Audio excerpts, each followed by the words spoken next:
Good good हो गया।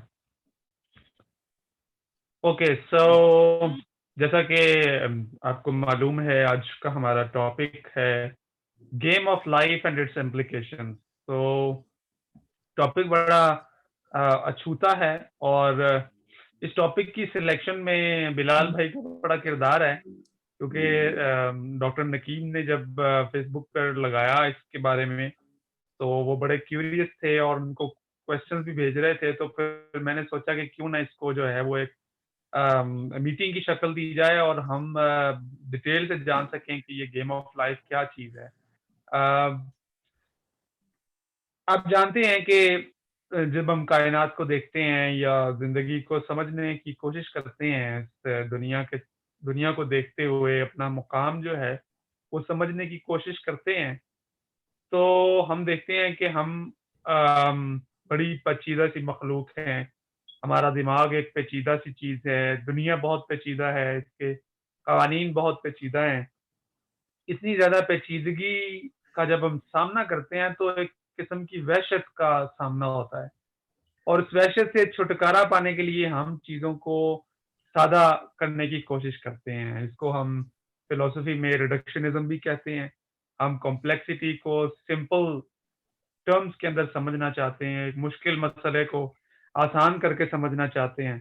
तो जो सादा तरीन उसूल हम बनाते हैं इस कायनात को समझने में, क्या वो सादा तरीन उसूल हमारी ज़िंदगी और हमारे इस सवाल को कि हमारा ज़िंदगी का क्या मकसद है या क्या ताल्लुक है दुनिया के साथ, या हमारी ज़िंदगी जो है वो किस तरह से काम करती है, तो क्या ये सादा तरीन उसूल इस पेचीदा ज़िंदगी को समझने में मदद देते हैं या नहीं? तो ये इस तरह के सवालात हैं जिनके बारे में आज हम डॉक्टर नकीब रहमान से जानेंगे। हमारे बहुत अच्छे दोस्त हैं। डॉक्टर नकीब रहमान अल्लामा इकबाल ओपन यूनिवर्सिटी इस्लामाबाद में असिस्टेंट प्रोफेसर हैं, रियाज़ी के उस्ताद हैं, और फिलिप्स यूनिवर्सिटी जर्मनी से इन्होंने पीएचडी की, और स्कॉलरशिप पे गए। डार्क स्कॉलरशिप, बड़ा फेमस स्कॉलरशिप है जर्मनी का। और जर्मनी के बारे में ये कहा जाता है कि ये लैंड ऑफ आइडियलिस्ट है।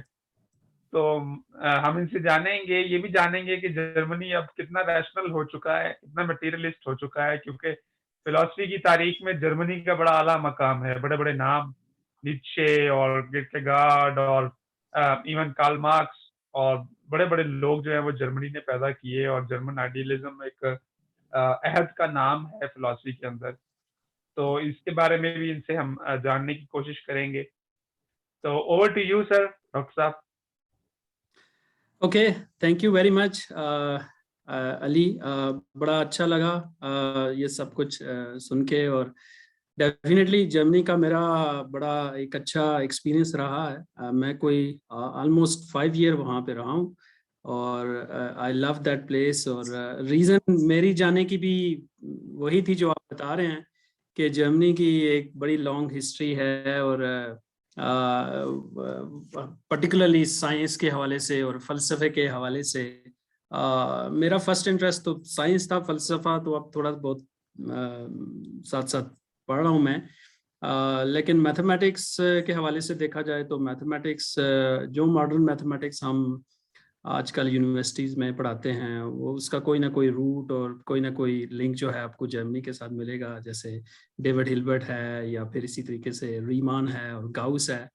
तो ये इन लोगों की डेफिनेटली बहुत बड़ी कंट्रीब्यूशन है, और उसकी वजह से जर्मनी एक बड़ा सेंट्रल प्लेस रहा है। तो मेरा बड़ा अच्छा एक्सपीरियंस रहा है वहाँ पे। लेकिन आते हैं वापस अपनी गेम ऑफ लाइफ की तरफ। और ड्यूरिंग माय पीएचडी स्टडीज मैंने कुछ जो स्ट्रक्चर्स थे, अलजेब्राइक स्ट्रक्चर्स, उनको स्टडी किया। और उस दौरान मुझे जो एक प्रॉब्लम मिला, वो बेसिकली सॉल्व करने के लिए मुझे एक सेलुलर ऑटोमेटन टेक्निक्स होती हैं, कंप्यूटेशनल टेक्निक्स होती हैं, वो यूज़ करनी पड़ी। तो उसके बाद मुझे जब सेलुलर ऑटोमेटन आइडियाज़ के बारे में थोड़ा सा पता चला, तो फिर मुझे वहाँ से आइडिया हुआ कि जो बड़ी फेमस एग्जांपल है सेलुलर ऑटोमेटन की, वो तो कॉन्वेज गेम ऑफ लाइफ है, और इसको भी फिर समझना चाहिए और ये क्या है, और फिर इसके अंदर आगे क्या किया जा सकता है और इसकी इम्प्लीकेशंस क्या हैं बायोलॉजी के अंदर, कंप्यूटर साइंस के अंदर, और फिजिक्स और इवन फिलॉसफी के अंदर भी। तो ये टॉक इसी के गिर्द घूमेगी, और शुरू में थोड़ी सी कुछ बातें हम मैथमेटिकल करेंगे और टेक्निकल करेंगे, और फिर आगे चल के हम फिर इसकी जो इम्प्लीकेशंस हैं डिफरेंट एरियाज में उनको भी डिस्कस करेंगे। सो लेट्स स्टार्ट कि ये गेम ऑफ लाइफ क्या है। सो बेसिकली ये एक जीरो प्लेयर गेम है या सॉलिटेयर है, जो कि एक ब्रिटिश मैथमेटिशियन जॉन कॉनवे ने इन्वेंट की थी 1970s में। ओके, और उस वक्त जॉन कॉनवे जो था वो कैम्ब्रिज यूनिवर्सिटी इंग्लैंड के अंदर था। और ये गेम जो है ये पॉपुलराइज किसने की थी बाद में? ये पॉपुलराइज जो है ये मार्टिन गार्डनर ने की थी इसको। और एक बड़ा मशहूर मैगजीन है जो अभी भी शायद चल रहा है, साइंटिफिक अमेरिकन मैगजीन, उसका जो 1917 का जो इशू है उसमें इसको पॉपुलराइज किया गया, और आई थिंक इस टाइटल के साथ पॉपुलराइज किया गया, the fantastic combination of John Conway's new solitaire game, जिसको लाइफ कहा गया। तो यहाँ पे हम इन दोनों जो लोग हैं गेम ऑफ लाइफ से जो लिंक्ड हैं उनको देख सकते हैं। शुरू में हम ये मार्टिन गार्डनर की तस्वीर है, और यहाँ पे जॉन कॉनवे है जिसको हम देख सकते हैं, और यहाँ पे कुछ चीज़ें यहाँ में मूव होती हुई नज़र आ रही हैं, जिसमें कुछ चीज़ें हैं जो ऑन और ऑफ हो रही हैं, और ऐसा लग रहा है कुछ मूवमेंट हो रही है। एक्चुअली अगर हम थोड़ा गौर से देखें तो और इसके बारे में सोचें तो एक्चुअली मूव कुछ नहीं हो रहा, ये एक ऑप्टिकल इल्यूजन है। बेसिकली चीज़ें जस्ट ऑन और ऑफ हो रही हैं, और हमें ऐसा लग रहा है कि जैसे कुछ मूवमेंट हो रही है। और जो चीज़ मूव होके नीचे जा रही है इसको कॉनवे ने ग्लाइडर का नाम दिया था। ये कुछ ग्लाइड कर रही है कोई चीज़, और ये नीचे की तरफ जा रही है, और जहाँ से ये चीज़ निकल रही है इसको ग्लाइडर गन भी कहा जाता है कॉनवेज गेम ऑफ लाइफ के अंदर। तो ये ग्लाइडर गन है जो मुख्तलिफ ग्लाइडर्स को ना शूट कर रही है यहाँ से, और ये इन्फिनिट डायरेक्शंस में ना ये मूव कर रहे हैं। तो ये थी स्टार्ट इस गेम का। और but let's try to understand it more formally कि ये क्या है और इसको हम कैसे समझ सकते हैं। तो बेसिकली ये जो गेम है ये कंसिस्ट करती है, अगर आप एक इन्फिनिट 2 डायमेंशनल ऑर्थोगोनल ग्रिड ले लें स्क्वायर सेल्स के ऊपर, जो मुश्तमिल होगा, और ये इन्फिनिट इन ऑल डायरेक्शंस आप इसको एक्सटेंड कर सकते हैं, और एक काइंड ऑफ होमोजीनियस ये स्पेस होगी, और हर सेल को आप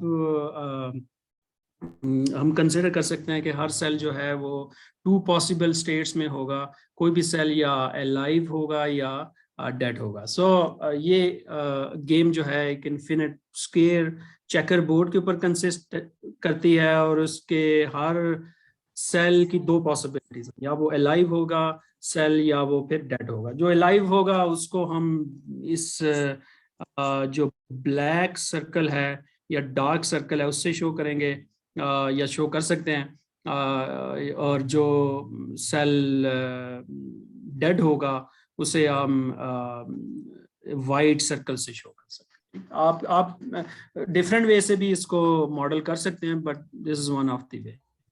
अब चूंकि ये स्पेस होमोजीनियस है और इन्फिनिट है, तो अगर हम किसी एक सेल पे अगर फोकस करें, किसी भी सेल सी पे फोकस करें, तो उस सेल के नेबर्स में 8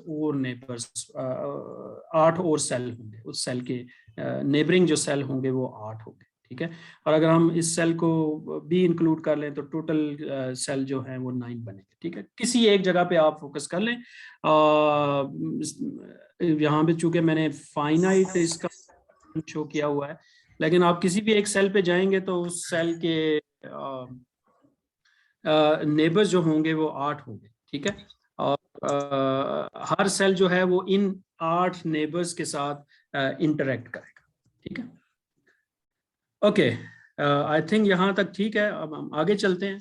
अब कॉनवे ने इन सेल्स के ऊपर कुछ रूल्स डिफाइन किए, जिन्हें उसने कहा rules of the game of life. और उनमें से जो पहला रूल है उसे आप कह सकते हैं कि it's the rule of birth, कि किसी भी कोई भी जो सेल है वो उसकी बर्थ कब होगी, ठीक है, और वो अलाइव कब होगा, ठीक है। सो ये जो रूल्स हैं ये कॉनवे के बनाए हुए हैं। आप इनसे डिफरेंट रूल्स बना सकते हैं अगर आप इंटरेस्टेड हैं, लेकिन हम जो कॉनवे के रूल्स हैं उनको डिफाइन करते हैं और इनको समझने की कोशिश करते हैं। और पहला जो रूल है, रूल ऑफ बर्थ, वो ये कहता है कि अगर कोई सेल हो जो किसी गिवन टाइम पे अलाइव हो, गिवन टाइम टी पे अलाइव हो, तो सॉरी, अगर कोई सेल डेड है किसी एक गिवन टाइम टी पे, तो वो सेल जो है वो जो नेक्स्ट टाइम टी प्लस 1 होगा उस पे वो सेल अलाइव हो जाएगा अगर उसके नेबर्स में 3 सेल्स अलाइव हो, ठीक है। सो फॉर एग्जांपल ये एक कॉन्फ़िगरेशन है जिसको हम यहाँ पे देख सकते हैं। और इसमें ये एक पॉसिबिलिटी है कि ये जो सेंटर वाला सेल है जिसके ऊपर मैंने अभी कर्सर रखा हुआ है, ये सेल इस वक्त डेड है, और डेड सेल्स को हम वाइट सर्कल से शो कर रहे हैं। लेकिन इस सेल के नेबर्स में 3 सेल ऐसे हैं जो अलाइव, ठीक है। तो रूल के मुताबिक ये जो सेल है ये नेक्स्ट स्टेप में अलाइव हो जाए, ठीक है। सो ये रूल्स, ये रूल है, रूल ऑफ बर्थ। अच्छा, जरूरी नहीं है कि यही 3 अलाइव हो, कोई से भी 3 हो सकते हैं। इस सेल के नेबरहुड में कोई से भी 3 सेल अलाइव हो सकते हैं। फॉर एग्जांपल ये वाला सेल अगर डेड हो और यहाँ पे कोई सेल अलाइव हो जाए, तो रूल के मुताबिक ये जो सेंटर वाला ये अलाइव हो जाएगा नेक्स्ट स्टेप। तो ये है रूल ऑफ बर्थ। अच्छा, अब इसको मैथमेटिकली हम कैसे एक्सप्रेस कर सकते हैं, इसके लिए मैंने यहाँ पे एक एक्सप्रेशन लिखी है समीशन की फॉर्म में। वाई ऑफ एस जो है, और वो समीशन जो है किसी एक सेट एस के ऊपर रन करती है और उसकी वैल्यू 3 होनी चाहिए, और ये रूल से पता चल रहा है। सो बेसिकली ये है कि जो सेल्स अलाइव हैं उनकी वैल्यू 1 है, ठीक है। और अगर हम तमाम वैल्यूज को कैलकुलेट करें अलाइव सेल की वैल्यू को 1 कंसिडर करते हुए, तो रूल के मुताबिक 3 सेल्स को अलाइव होना चाहिए रूल ऑफ बर्थ के अंदर। तो अगर 3 सेल्स अलाइव हैं किसी भी जगह पे, तो सेंटर वाला जो सेल है वो उसकी बर्थ हो जाएगी। तो इसका मतलब यह है कि टोटल जो सेल्स अलाइव होने चाहिए अब वो 3 है, तो वैल्यूज अगर उनको सम करें तो उसका आंसर 3 आना चाहिए। सो ये एक मैथमेटिकल वे है, जो बात हम सिंपल वे में कर रहे हैं उसको हम मैथमेटिकली इस तरह एक्सप्रेस कर सकते हैं। Okay, so then the next rule के रूल, कोई सेल आपका लाइव हो गया, उसकी बर्थ होगी, तो नेक्स्ट स्टेप में उस सेल को सरवाइव करना है। तो वो सेल कैसे सरवाइव कर सकता है, ठीक है। उसका ये है कि cell that is alive at time T will remain alive at time t plus 1 if and only if it has exactly 2 or 3 live neighbors at time t, ठीक है। सो ये सर्वाइवल का रूल है कि अगर कोई सेल किसी गिवन टाइम t पे अलाइव है और उसके नेबर के अंदर, नेबरिंग सेल्स में 2 सेल्स या फिर 3 सेल्स अगर अलाइव होंगे, तो जो सेंटर वाला सेल है वो सरवाइव कर जाएगा। उसकी जो स्टेट है, जैसे कि वो अगर अलाइव है तो वो अलाइव ही रहेगा, ठीक है। अच्छा, अब इसको भी मैथमेटिकली हम एक्सप्रेस कर सकते हैं दोनों ऑप्शंस को, दोनों पॉसिबिलिटीज को, क्योंकि हमने लिखा है कि if and only if it has exactly 2 और 3 लाइव मेंबर्स। तो अगर 2 का केस देखें तो समीशन जो है टोटल 3 की आएगी, क्योंकि सेल सेंटर वाला ऑलरेडी अलाइव है। और अगर हम 3 की पॉसिबिलिटी लेके, जो कि मैंने इस बॉक्स में दोनों को शो किया हुआ है, अलाइव और डेड दोनों पॉसिबिलिटीज इधर आ सकती हैं। दोनों के केस में सेंटर वाला सेल अलाइव होगा। अगर अलाइव वाला ऑप्शन हम इधर भी कंसिडर करें तो टोटल जो सबमिशन बनेगा इस केस में वो 4 बन जाएगा, ठीक है। और ये y ऑफ 0 का मतलब यह है कि कोई एक गिवन जो सेंट्रल फोकस जिसके ऊपर हमारा सेल है उसके लिए ये वैल्यू। तो ये सर्वाइवल का रूल है जो कॉन्वे ने डिफाइन किया था। अब ऑफ कोर्स ये गेम ऑफ लाइफ है तो इसमें डेथ को भी कंसिडर किया जाना चाहिए। तो डेथ जो है यहाँ पे 2 तरह से हो सकती है। पहली जो डेथ होगी किसी भी सेल की वो ओवर क्राउडिंग की वजह से हो जाएगी, या ओवर पॉपुलेशन की वजह से हो सकती है, may be due to lack of food और रिसोर्सेज। तो अब ये क्या रूल है? वो रूल ये है कि a cell that is alive at time t and has 4 or more live neighbors at time t plus at any given time t, that cell will be dead at time t plus, ठीक है। अब ये थोड़ा सा ज्यादा Messi situation आ गई है कि एक सेल है सेंटर के अंदर वो अलाइव है, लेकिन इसके सराउंडिंग में 4 या फिर मोर, और मोर कितने हो सकते हैं? अप टू 8 हो सकते हैं। जैसे कि ये एक सेल है, ये ऑलरेडी अलाइव है, इसकी डेथ होनी है, तो ये 4 सेल तो इसके सराउंडिंग में ऑलरेडी अलाइव हैं। और अगर वो बाकी सारे वाले जो बाकी 4 हैं अगर वो डेड भी हों तो तब भी ये अगले स्टेप में टाइम में ये सेल जो है ये डेड हो जाएगा, ठीक है। और अगर ये सारे के सारे लाइव हैं तब भी ये डेड हो जाएगा, और अगर 5 लाइव हैं तब भी यही डेथ का रूल अप्लाई होगा, और अगर 6 हैं या 7 हैं या 8 हैं तो भी ये डेथ का जो रूल है ये अप्लाई होगा। और इस केस में हम जो सबमिशन वाली एक्सप्रेशन है हमारी वो ये होगी कि इसमें हम इसकी जो sum of all the values of this configuration जो है उसको 5 या 5 से ग्रेटर होना चाहिए, और अप टू 8 हो सकता है। And then death can be possible by loneliness, by suffocation, you can say. No, not suffocation, by loneliness. Suffocation जो है वो death by overcrowding होगी। So death by loneliness में ये है कि a live cell that has at most 1 live neighbor at time t will be dead at time t plus, ठीक है। अगर कोई भी सेल है और उसके नेबर में कोई एक सेल अलाइव हो, कोई भी सेल अलाइव ना हो, तो वो जो सेल है वो सेल डेड हो जाएगा में ड्यू टू लोनलीनेस। तो ये रूल्स हैं, इनको हम नेक्स्ट स्टेप में थोड़ा करके भी देख सकते हैं, और एक जगह पे भी देख सकते हैं कि ये जो बेसिक रूल्स हैं कॉन्वेज के वो क्या हैं। ये 4 रूल्स हैं और इनको डिफरेंट वे से कलर से रिप्रेजेंट भी किया जा सकता है, और डिफरेंट कॉन्फ़िगरेशंस को कंसिडर करके हम देख सकते हैं कि गिवन टाइम में कोई भी जो सेल है वो लाइव कब होगा, सरवाइव कब करेगा और डेड कब, ठीक है। सो ये एक स्लाइड है जिसमें हम इन सबको एक जगह पे चारों रूल्स को देख सकते हैं, ठीक है। तो ये बेसिक 4 रूल्स हैं जो जॉन कॉनवे ने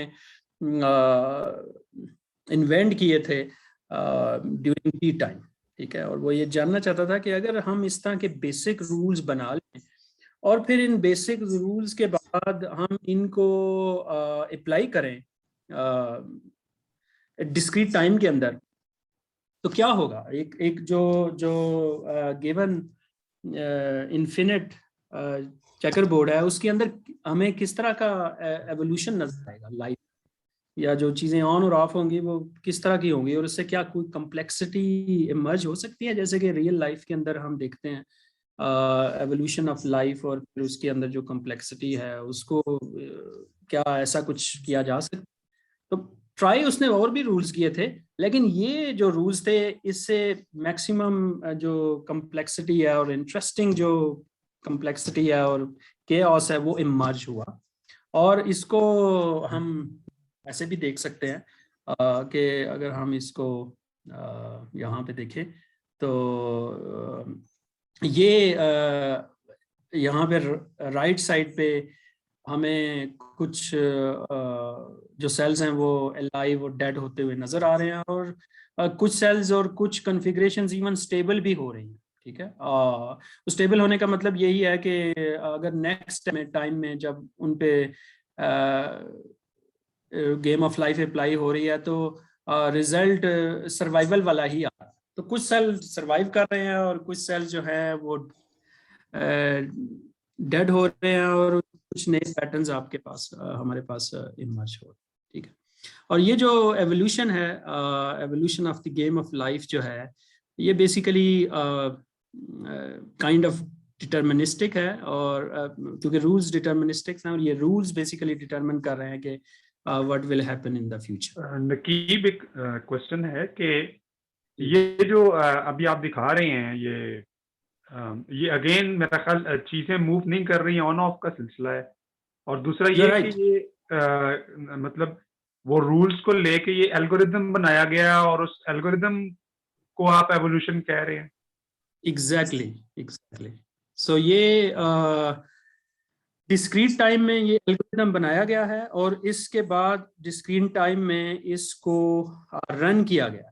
ठीक है, कोई गिवन कॉन्फ़िगरेशन ऑन और ऑफ की आप स्टार्ट कर लें, और उसके बाद एल्गोरिदम बनाने के बाद इसको रन करें, तो जैसे जैसे जैसे सिमुलेशन होती है हमारी एल्गोरिदम की, तो ये कुछ लाइफ टाइप की नजर आना शुरू हो जाएंगी, जिसमें कुछ चीजें रिप्रोड्यूस हो रही हैं, कुछ डाई हो रही हैं, कुछ स्टेबल हो रही हैं। So it's a kind of evolution, it's a model, it's a toy model जिसको हम यूज कर सकते हैं। जब जॉन कॉनवे ने ये गेम बनाई थी, तो उस वक्त तो इतने अच्छे कंप्यूटर नहीं थे और बड़ा इनिशियल स्टेज था कंप्यूटर्स का। तो आई थिंक उस वक्त जो बहुत बड़े बड़े कंप्यूटर्स थे उनमें से कोई एक ये कंप्यूटर है जिसपे शायद बाद में किसी ने इसको मॉडल किया था, और जॉन कॉनवे जो है फिर इसको जब उसने एवोल्यूशन को देखा था तो ही वाज आल्सो अमेज्ड कि ये लाइफ जो है कैसे इसके अंदर कॉम्प्लेक्सिटी और इसका एवोल्यूशन हम देख सकते हैं। ठीक है, सो रूल्स डिटर्मिनिस्टिक हैं, लेकिन आगे चल के हम इसको देखेंगे कि सब कुछ डिटर्मिनिस्टिक इधर भी नहीं है। जब हम फ्री विल की बात करें, फॉर एग्जांपल, क्या हम डिसाइड कर सकते हैं कि कोई गिवन पैटर्न जो है या गिवन कॉन्फ़िगरेशन जो है उसका फ्यूचर क्या होगा? क्या वो हमेशा चलती रहेगी या फिर वो सरवाइव करेगी? ये क्वेश्चन जो है ये इंटरेस्टिंग है, और इसके इंटरेस्टिंग फिलोसॉफिकल इम्प्लीकेशंस भी हैं। सो ये हम इसको यहाँ पे देख सकते हैं। ठीक है, but I want to define it more mathematically, कि as a student of mathematics हमें थोड़ा सा ये भी पता होना चाहिए कि इस तरह के जो गेम्स हैं इनको हम मैथमेटिकली कैसे मॉडल कर सकते हैं, या कैसे मैथमेटिशियंस इनको कैसे देखते हैं। तो उसका तरीकाकार ये है कि हम इसको एक ग्रुप के तौर पे देख सकते हैं, और एक जो ग्रुप का स्ट्रक्चर होता है बड़ा फेमस है फिजिक्स के अंदर भी, और इनमें से कुछ ग्रुप्स हैं जो बड़े आसान हैं, और ये जो एक ग्रुप है जी स्क्वायर, इसे हम जी क्रॉस जी भी कह सकते हैं। इसे हम डिस्क्रीट ग्रुप कहते हैं। प्लेन की तरह नहीं है, लेकिन हम इसको जी क्रॉस जी के हवाले से डिफाइन कर सकते हैं। ठीक है, तो ये एक इन्फिनिट ग्रुप है, और इन्फिनिट ग्रुप को हम ऑर्डर्ड पेयर ए बी की फॉर्म में डिफाइन कर सकते हैं, और ये ए और बी जो हैं ये कोई से भी इंटीजर्स हो गए। सो ये बेसिकली इससे लैटिस बन जाती है। अगर आप इसको ड्रॉ करें तो इन्फिनिट लैटिस बन जाएगी। ठीक है, अब अगर इस लैटिस के अंदर देखें तो हर पॉइंट जो इस लैटिस के अंदर आएगा उसके करस्पॉन्डिंग हम एक स्क्वायर सेल बना सकते हैं। ठीक है, तो ये एक 1-1 करस्पॉन्डेंस बन जाएगी इन्फिनिट जो चेकर बोर्ड है उसकी करस्पॉन्डेंस हो जाएगी इस ग्रुप के एलिमेंट्स के साथ। ठीक है, तो इससे हम इसको मैथमेटिकली किसी तरीके से डिफाइन कर पाएंगे कि जो गेम ऑफ लाइफ है, अभी तो हमने उसको एज ए सिमुलेशन देखा है, लेकिन उसका मैथमेटिकल फार्मूला क्या हो सकता है, मैथमेटिकल एक्सप्रेशन उसकी क्या हो सकती है।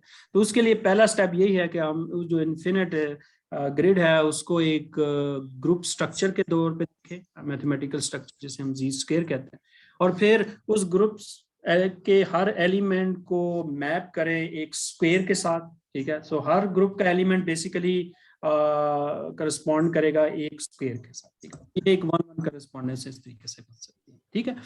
और उसी ग्रुप के अंदर एक उसका सबसेट हम ले सकते हैं, जिसे हम एस से रिप्रेजेंट कर रहे हैं, और ये बेसिकली कार्टेशियन प्रोडक्ट है इस सेट का आप इसी से ही मल्टीप्लाई करें कार्टेशियन डेकार्ट की वजह से।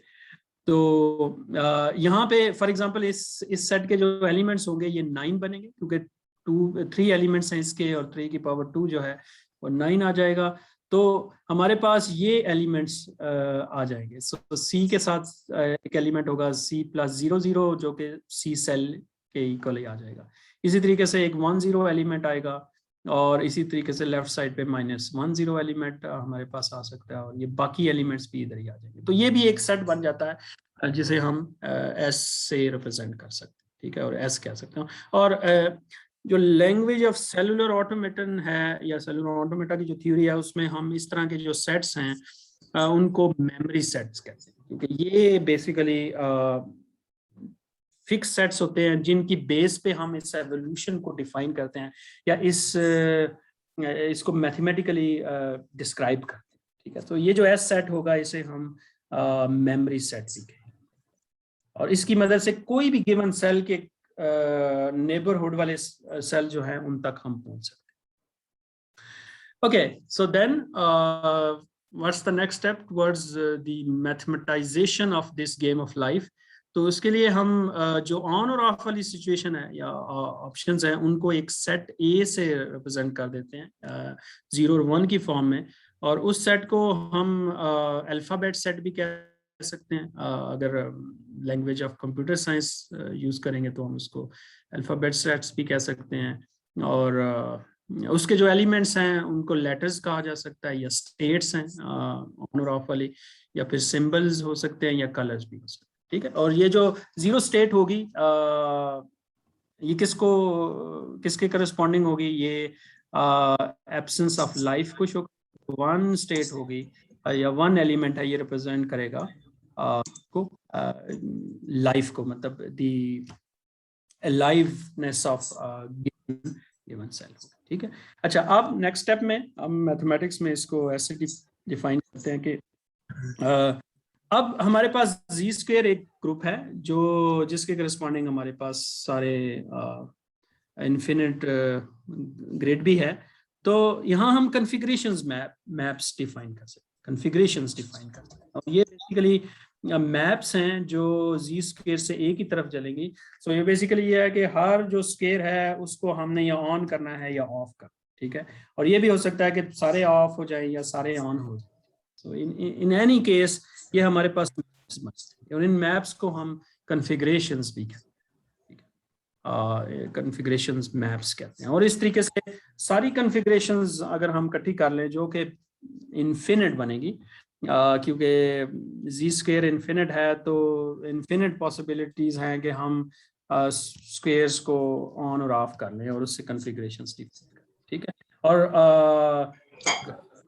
कोई भी कॉन्फ़िगरेशन या 1 पे मैप होगी या फिर 0 पे होगी, और अगर 1 पे होगी तो इसका मतलब यह है कि वो जो गिवन सेल सी है जो बेसिकली ग्रुप का एक एलिमेंट है वो अलाइव होगा, है, तो इसका मतलब यह है कि वो सेल डेड है, ठीक है।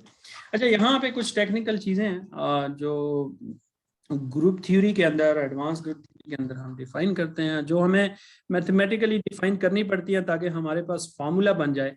उसमें यही है कि ये जो ग्रुप है जी स्क्वायर, ये बेसिकली इस स्पेस के ऊपर एक्ट करता है। सो ये हम एक एक्शन डिफाइन करते हैं, और ये जो एक्शन है ये इसे हम शिफ्ट एक्शन करते हैं, ठीक है। और ये जरा टेक्निकल वे में यहाँ पे इस तरीके से डिफाइन किया जा सकता है, ठीक है। अब ये है कि हमारे पास कॉन्फ़िगरेशन स्पेस आ गई, और जी स्क्वायर भी आ गया, तो ये जो एस है इसके हवाले से भी हम कुछ डिफाइन कर सकते हैं। तो उसके लिए हम एक लोकल मैप डिफाइन कर सकते हैं, जिसे हम ए पावर एस से ए की तरफ इसको ऐसे डिफाइन कर सकते हैं। और इसको भी मैथमेटिकली एक्सप्रेस किया जा सकता है, क्योंकि ए के अंदर 0 और 1 पॉसिबिलिटीज है और ए एस के अंदर कन्फिग्रेशंस है लोकल लेवल पे। और कितनी पॉसिबल कन्फिग्रेशंस बन सकती हैं? ए के अंदर एलिमेंट्स की तादाद है 2 और एस के अंदर एलिमेंट्स की तादाद 9 है, तो 2 power 9 means 512 possible configurations local level पे बन सकती हैं। और उसके लिए हम इस लोकल मैप म्यू को डिफाइन करते हैं। और इसके लिए वही जो एक्सप्रेशंस जो हमने शुरू में लिखी थी जब हम रूल्स डिफाइन कर रहे थे गेम ऑफ लाइफ के, तो वो ही यहाँ पे दोबारा से आ जाती है। ठीक है, और अगर हम थोड़ा सा इस पे गौर करें, a moment of thought tells us that this mu expresses the rules of birth, survival and death, and then what is the game of life. और फिर गेम ऑफ लाइफ को कैसे डिफाइन किया जा सकता है? So basically it's a map from the space of all the configurations to itself.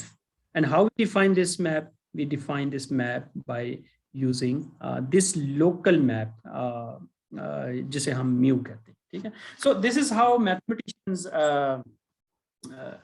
define the game of life. So for a mathematician, a game of life is a map, self map from the configuration space to itself, जो एक configuration को दूसरी configuration पे map करता है। और ये tau of x एक और कन्फिग्रेशन होगी। अब टाउ ऑफ एक्स जब नई कन्फिग्रेशन होगी तो उसकी उस कन्फिग्रेशन के अंदर हर एलिमेंट की वैल्यू ऑन और ऑफ कैसे मेजर की जाएगी, उसको कैसे हम डिटरमिन करेंगे, उसके लिए हम उस लोकल मैप म्यू को डिफाइन करेंगे। और इस तरीके से हम इन जनरल हर कन्फिग्रेशन के बारे में जान सकते हैं। So, ये एक बड़ा कॉम्पैक्ट और मैथमेटिकल वे है गेम ऑफ लाइफ को डिफाइन करने का। So game of life for us mathematician is a cellular automaton, and by cellular automaton means this is a map from the configuration space to itself which is defined like this. ठीक है, अच्छा यहाँ पे फिर थोड़ा सा technical चीज़ों से थोड़ा सा वापस आते हैं और सवाल फिर उठाते हैं कि ये आइडियाज़ किसने दिए थे और कहाँ से शुरू होता? क्या जॉन कॉनवे से पहले भी इस तरह के कुछ आइडियाज़ चल रहे थे? तो यहाँ पे फिर मैं यहाँ पे थोड़ा सा इसकी हिस्ट्री को डिस्कस करता हूँ कि जो क्लासिकल हिस्ट्री है सेलुलर ऑटोमेटन की, ये कहाँ से शुरू हुई और किन किन लोगों ने इस पे काम किया और इसकी ब्रीफ हिस्ट्री क्या है। सो इनिशियली तो ये आइडियाज़ जो है जॉन फॉन न्यूमैन के हैं। 1950s के अंदर जब यूएस के अंदर लॉस एलमोस नेशनल लैब के अंदर काम कर रहा था, तो उस वक्त जॉन फॉन न्यूमैन अपने कोलीग के साथ कुछ प्रोजेक्ट्स पे काम कर रहा था, थ्योरेटिकल मॉडल्स में इंटरेस्टेड था। सो बेसिकली आइडिया ये था कि जॉन फॉन न्यूमैन ये चाहता था कि अगर हम लेट्स सपोज मार्स पे लाइफ को इमर्ज करवाएं तो क्या उसका थ्योरेटिकल मॉडल क्या हो सकता है, या वहां पे कैसे लाइफ रिप्रोड्यूस की जा सकती है किसी भी लेवल पे, भले वो लाइफ रोबोटिक्स लेवल की क्यों ना हो, कि अगर हम वहाँ रोबोट्स भेजें और क्या इस तरह के रोबोट्स बनाए जा सकते हैं जो वहाँ जाएं और अपनी कॉपीज बनाना शुरू करें। ठीक है, तो वो इंटरेस्टेड था बेसिकली सेल्फ रिप्रोड्यूसिंग मशीन्स के अंदर, ऑटोमेटन के अंदर या ऑटोमेटा के अंदर। ठीक है, तो शुरू में इस हिस्ट्री में ये है कि वो ये इस तरह के कुछ मॉडल उसने उसके लिए जो डिफरेंशियल इक्वेशंस हैं और पार्शियल डिफरेंशियल इक्वेशंस हैं उससे वो मॉडल करने की उसने कोशिश की थी, लेकिन वो इतना सेटिस्फाई नहीं था उस मॉडल से। फिर बाद में उसका जो फ्रेंड और कोलीग था स्टैनिस्लाव, उसने उसको सजेस्ट किया कि why not think this whole problem and model by discrete level, के हम इसको सेलुलर ऑटोमेटन वे में लोकल लेवल पे डिफाइन करें और फिर उसको आगे लेके चले। तो ये आइडिया था बेसिकली जॉन फॉन न्यूमैन का, और फिर उसने ये आइडियाज डिस्कस किए उलम के साथ भी। और थोड़ा सा इससे पीछे जाएं तो बेसिकली ये आइडियाज एलन ट्यूरिंग के साथ भी लिंक्ड हो जाते हैं, क्योंकि एलन ट्यूरिंग भी कुछ इसी तरह की मशीन में इंटरेस्टेड था। जैसे एक बड़ी अच्छी मूवी है इमिटेशन गेम, जिसमें वो एक ऐसी मशीन बनाना चाहता है जो इमिटेट करे या इवन हमें या हमारी तरह बिहेव करे या उसके अंदर इमिटेशन हो। तो ये आइडियाज थे जो समहाउ लिंक्ड थे आपस में। और फिर इन आइडियाज पे बेसिक जो रिसर्च थी वो 1950s में होना शुरू हो गई और मैथमेटिशियंस और फिजिसिस्ट इन मॉडल्स की तरफ आना शुरू हो गए। और इसमें फिर जॉन कॉनवे 1970s में उसने जब ये गेम ऑफ लाइफ बनाई, तो ये बड़ी मशहूर एग्जाम्पल आ गई हम मैथमेटिशियंस के पास और फिजिसिस्ट के पास, जो कि बड़े अच्छे तरीके से लाइफ को और उसकी कॉम्प्लेक्सिटी को मॉडल कर सकते हैं। ठीक है। और फिर बाद में स्टीफन वोल्फ्रेम ने इनको काफ़ी स्टडी किया और कुछ जो सेलुलर ऑटोमेटन है, particularly one dimensional cellular automaton है, उनकी क्लासिफिकेशन की। और एक बड़ी मोटी सी किताब है स्टीफन वोल्फ्रेम की, a new kind of science, वो भी उसने लिखी और इस पे उसने बहुत सारी चीज़ों को एक्सप्लेन किया। ठीक है। लेकिन अब बहुत सारे मैथमेटिशियंस इसको मॉडर्न वे में स्टडी करते हैं और ये प्रॉपर एडवांस मैथमेटिकल थ्योरी में कन्वर्ट हो गई है, जिसमें हम इसको डिफाइन करते हैं सेलुलर ऑटोमेटा एंड ग्रुप्स। सिर्फ एक जी स्क्वायर के ऊपर हम डिफाइन नहीं कर सकते। इनफैक्ट कोई भी गिवन ग्रुप हो, वो फाइनाइट ग्रुप हो, इन्फिनिट ग्रुप हो, कोई भी कॉम्प्लिकेटेड ग्रुप हो, उसके ऊपर हम इस तरह सेलुलर ऑटोमेटन डिफाइन कर सकते हैं। और इवन जो डिफरेंट स्पेसेस हैं उन पे भी इनको डिफाइन किया जा सकता है। ठीक है।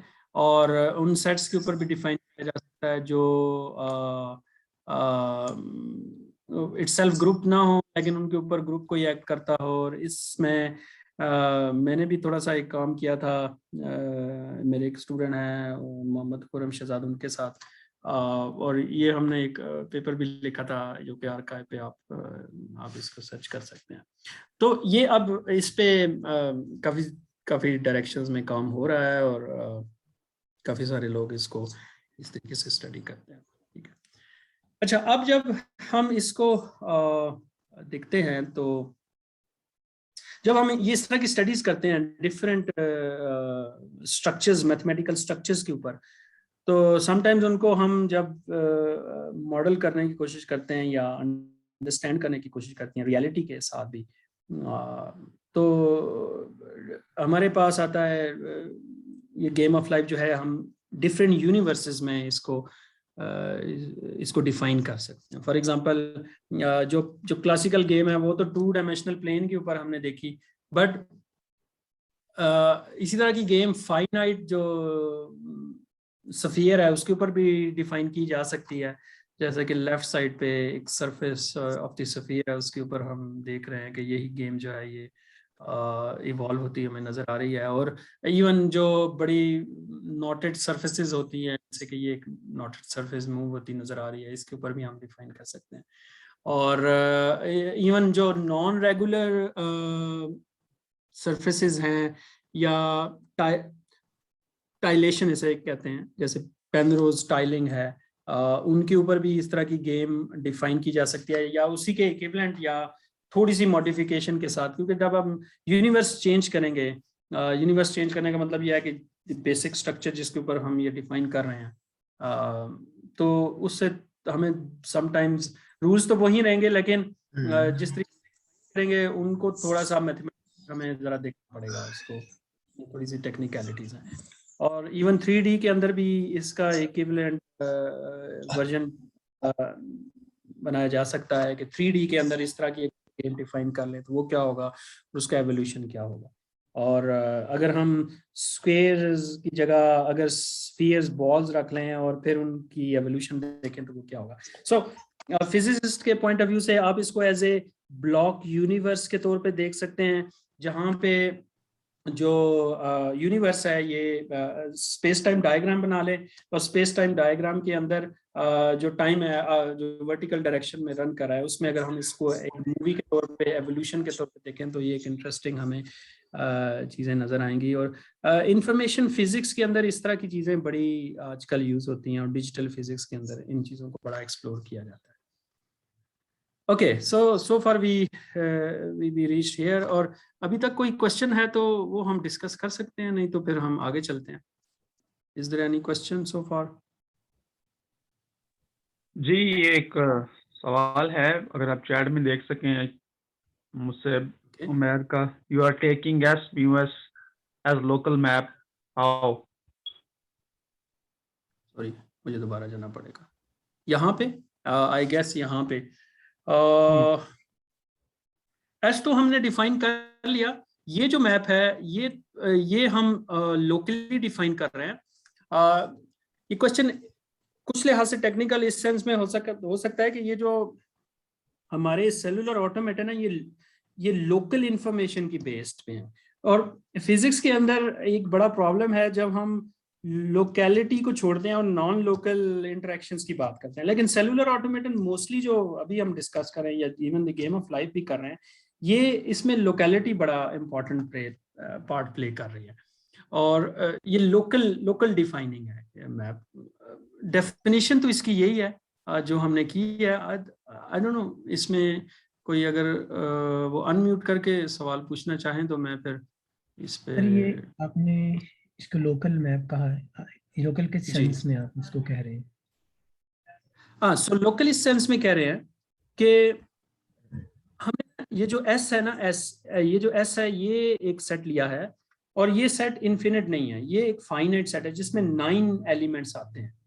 जो सेट लास्ट स्लाइड में अगर मैं देखूं, यस ये जो एस सेट है इस केस में, तो जब कभी भी हम न्यू कॉन्फ़िगरेशन पे जाएंगे, उस न्यू कॉन्फ़िगरेशन पे जाने के बाद हम उस कॉन्फ़िगरेशन की वैल्यूज ऑन और ऑफ के हिसाब से फाइंड करने की कोशिश करेंगे। उसके लिए हमें इस एस की जरूरत पड़ेगी, और इस एस के बाद वो जो लोकल मैप है वो हमें डिटरमिन करेगी कि गिवन कॉन्फ़िगरेशन जो है उसकी गिवन पॉइंट पे वैल्यू क्या आ रही है। ठीक है, सो लोकल होने की रीजन यही है कि ये फाइनाइट है, समहाउ फाइनाइट लेवल पे हम इसको डिफाइन कर रहे हैं।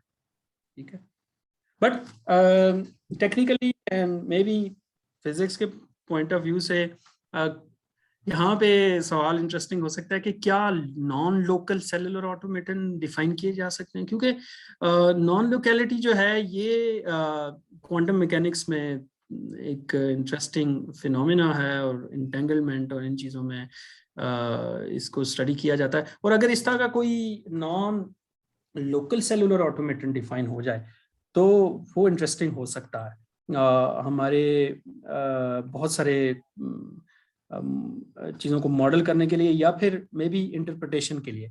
और कुछ लोगों ने ऐसा किया भी है, मैं फ्यूचर में इसको थोड़ा सा डिस्कस करूंगा। ठीक है, सो ये इसकी हिस्ट्री थी, और ये मॉडर्न इसकी थी, और इसमें हमने यहाँ पे देखा था कि इसको हम डिफरेंट यूनिवर्सेस में इस गेम को ना हम डिफाइन कर सकते। ठीक है, अच्छा, ओके, ये इंटरेस्टिंग बिहेवियर जब आप डिफरेंट यूनिवर्सेस में इस गेम को खेलते हैं और डिफाइन करते हैं, और डिफाइन करने के बाद इसको जब रन करते हैं तो डिफरेंट यूनिवर्सेस में डिफरेंट पैटर्न्स इमर्ज होते हैं और उसके बाद डिके करते हैं। ठीक है, फॉर एग्जांपल हाइपरबोलिक प्लेन है जिस पे हमने स्टार्ट किया था क्लासिकल गेम, तो उसमें ये जो पैटर्न है ग्लाइडर पैटर्न जिसे हम कहते हैं, ये ग्लाइडर पैटर्न जो है अगर हम 4 टाइम सेलुलर ऑटोमेटन अप्लाई करें, मतलब पहले एक दफा सब सेल के ऊपर एक दफा टाउ अप्लाई करें, मतलब गेम ऑफ लाइफ हर सेल पे एक दफा अप्लाई करें, फिर दूसरी दफा, फिर तीसरी दफा, और फिर चौथी दफा। ठीक है, जब पहली दफा करेंगे तो कुछ सेल्स लाइव और डेड वाली पोजीशन में आ जाएंगे, और फिर एक नेक्स्ट कॉन्फ़िगरेशन बन जाएगी according to the game of life. तो अगर हम 4 दफा करें तो ये जो पैटर्न है ये इसी तरह वापस आ जाएगा, लेकिन थोड़ा सा नीचे की तरफ ट्रांसलेट हो जाएगा। ठीक है, और फिर अगर 4 दफा दोबारा से इस पर अप्लाई करेंगे तो ये चलेगा। तो ये जो सेल है ये ग्लाइड करता रहेगा इन्फिनिट डायरेक्शन में नीचे की तरफ। ठीक है, लेकिन अगर हम यही गेम यूनिवर्स अगर हम चेंज कर लें, अगर हम यही गेम हाइपरबोलिक प्लेन के ऊपर खेलें, अब ये हाइपरबोलिक प्लेन जो है ये थोड़ा सा टेक्निकल है, हम ज़्यादा फेमिलियर हैं यूक्लिडियन प्लेन से, तो हाइपरबोलिक प्लेन के ऊपर भी हम उसकी जो टेसिलेशन है, उसके जो टाइल्स हैं वो इस तरह के बना सकते हैं जिस तरह के यूक्लिडियन के हैं। फॉर एग्जांपल यूक्लिडियन टाइलिंग के अंदर कोई भी गिवन सेल है तो उसके सराउंडिंग में 8 और सेल होते हैं। इसी तरीके से हम इस तरह की टाइलिंग, रेगुलर टाइलिंग जो है हाइपरबोलिक प्लेन की भी कर सकते हैं, जिसमें एक गिवन सेल हो दरमियान वाला, फर्ज करें कोई भी, तो उसके सराउंडिंग में अगर हम ऑक्टागन ये बना लें तो ऑक्टागन की टाइलिंग की जा सकती है। ठीक है, ऑक्टागन से हम हाइपरबोलिक प्लेन की टाइलिंग कर सकते हैं। और उसी तरीके से पैरेलल वे में अगर हम यहाँ पे कोई इस तरह का पैटर्न डिफाइन करें और फिर गेम ऑफ लाइफ को मैथमेटिकली जब डिफाइन करेंगे तो यहाँ पे कुछ टेक्निकलिटीज आएंगी इस तरह की कि कुछ 2 स्टेप्स के बाद ये जो ग्लाइडर है ना ये क्रैश कर जाए, ये इट विल डिसअपीयर। ठीक है, सो यूनिवर्स चेंज करने से पैटर्न का बिहेवियर चेंज हो जाएगा। ठीक है, जो चीज एक यूनिवर्स में लाइव हो रही है या उसकी इन्फिनिट लाइफ है एक यूनिवर्स में, यूक्लिडियन वर्ल्ड में या यूक्लिडियन यूनिवर्स में, सेम पैटर्न जो है वो हाइपरबोलिक प्लेन में क्रैश कर जाएगा या डिसअपीयर हो जाएगा जस्ट 2 स्टेप्स के। ठीक है, तो ये इंटरेस्टिंग गेम्स हैं जो मैथमेटिशियंस खेलते रहते हैं। और अच्छा नकीब, थोड़ा सा ये भी बता दें कि ये जो हाइपरबोलिक डायग्राम्स हैं इनमें ये जो साइड वाले सर्कल ऑक्टागॉन्स हैं ये इनका साइज बेसिकली सेम है और इसको हम You're right. जी, ये हाइपरबोलिक प्लेन का जो मॉडल है ये हाइपरबोलिक ज्योमेट्री अगर हम पढ़ेंगे तो उसमें वहां से हमें पता चलता है कि ये जो साइजेस हैं ये बेसिकली सेम ही है। ठीक है, लेकिन जब हम इसका मॉडल बनाते हैं तो इनको हम थोड़ा सा श्रिंक करते चले जाते हैं। और ये जो बाउंड्री है ये फाइनाइट बाउंड्री, मतलब ये इनफिनिट बाउंड्री है जिसको हम फाइनाइट वे में रिप्रेजेंट कर। ठीक है, बट हर ये जो ऑक्टागन है ये सेम साइज का है,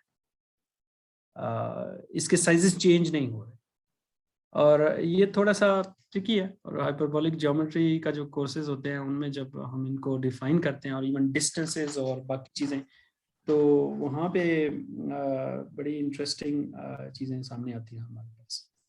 और इस तरह के यूनिवर्सेस पे जब हम इन गेम्स को भी खेलते हैं और इवन फिजिक्स के बहुत सारे चीज़ों को जब हम इन स्ट्रक्चर्स पे लेके जाते हैं तो बड़ा इंटरेस्टिंग बिहेवियर हमारे पास सामने आता है।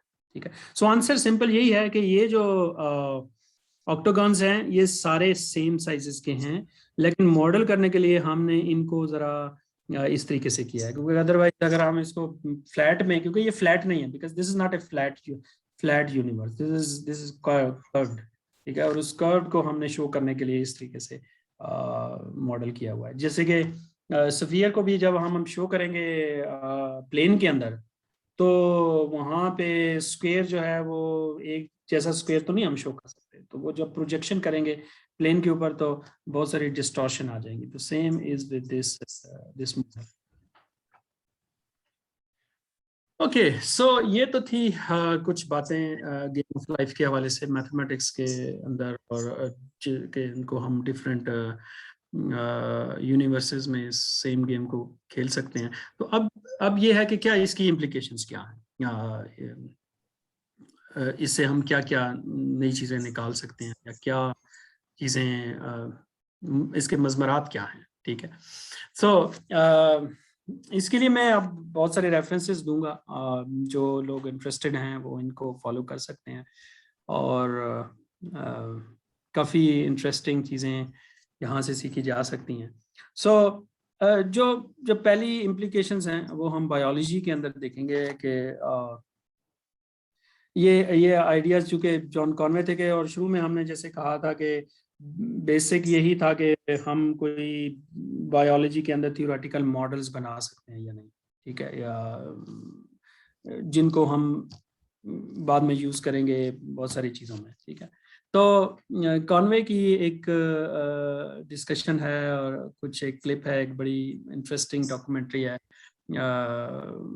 What we still don't know. So ये एक बीबीसी के ऊपर डॉक्यूमेंट्री है और उसके अंदर कॉनवे जो है वो इसके हवाले से डिस्कस करता है अपनी लाइफ के हवाले से या इस गेम ऑफ लाइफ के हवाले से कि the rules of my life came in tiny trivial things and the rules of the real universe are so hard that we have been trying to understand them for thousands of years and haven't finished yet by any means.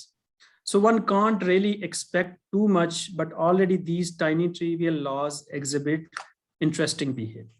वो खुद ही कहता है कि rules मेरे बड़े trivial ही हैं, इनको हम जब मॉडल करने की कोशिश करेंगे रियल वर्ल्ड में तो उससे ज़्यादा एक्सपेक्ट नहीं किया जा सकता, लेकिन फिर भी कुछ ना कुछ हमें मिल सकता है। और ये इम्पोर्टेंट पॉइंट ये प्रूव होता है कि proved an important point that the system like this could have some of the properties of the real universe. It's design was a very trivial way from real life biology and correspondingly it became a kind of artificial biology. So artificial biology में इस तरह के जो simulations हैं और चीज़ें हैं इनको हम एज ए टॉय मॉडल के तौर पे यूज़ कर सकते हैं। और आजकल इंफॉर्मेशन का दौर है और आर्टिफिशियल इंटेलिजेंस का दौर है, तो इनमें इन चीज़ों को बड़ा यूज़ किया जाता है। इवन बायोलॉजी के अंदर भी कुछ लोग इस तरह के चीज़ों को एज ए मॉडल के तौर पे स्टडी करते हैं।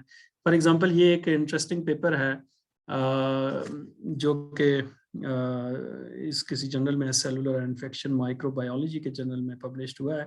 सो इसका टाइटल है Conway's game of life and the epigenetic principle. ठीक है, सो जेनेटिक लेवल पे जो कुछ चीज़ें हैं, समटाइम्स जीन्स ऑन और ऑफ होते हैं और उसके अंदर कुछ प्रिंसिपल्स हैं जिन्हें बायोलॉजी से एपिजेनेटिक प्रिंसिपल्स कहते हैं, और उनको मॉडल करने के लिए गेम ऑफ लाइफ को यूज़ किया जा सकता है। ठीक है, और कुछ लोगों ने इसको ट्राई किया है और डिफरेंट वे में इसकी मॉडलिंग की है। ठीक है, so if someone is interested in that way one can study this paper.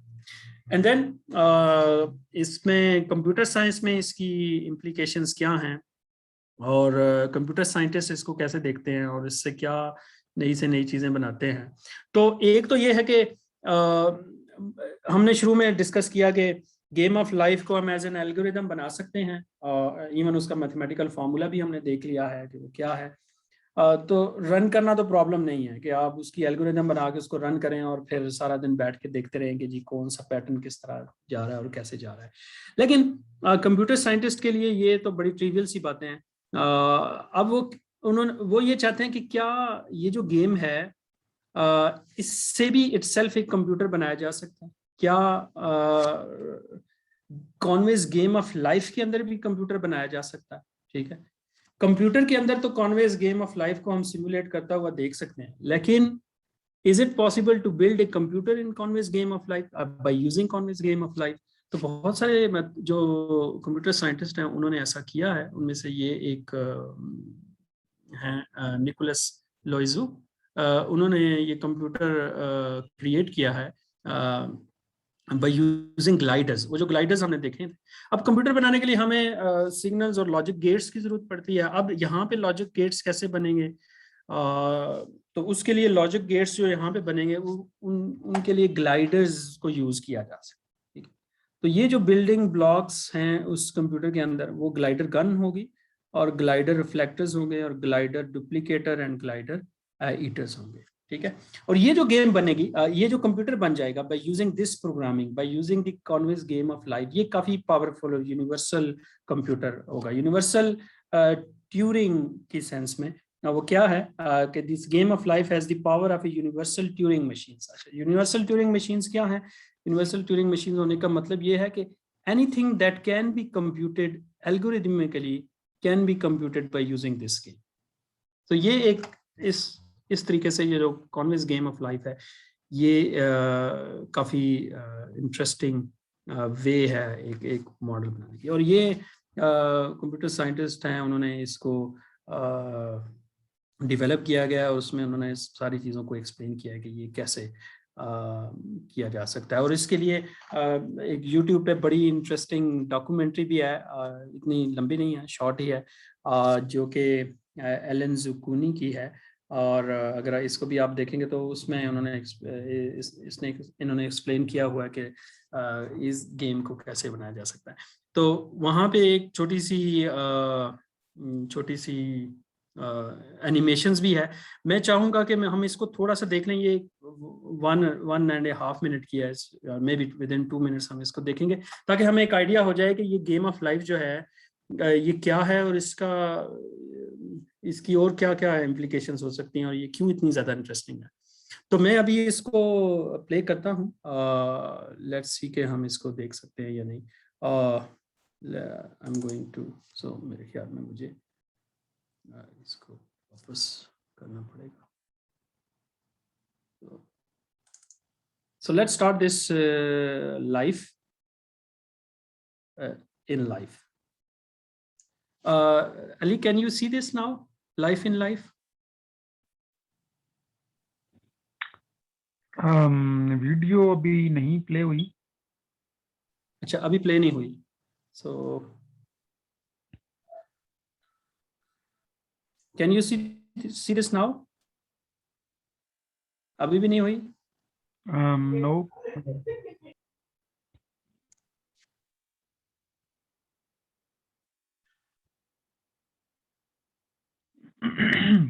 May be इसको फुल स्क्रीन करके प्ले करें, शायद हो जाए।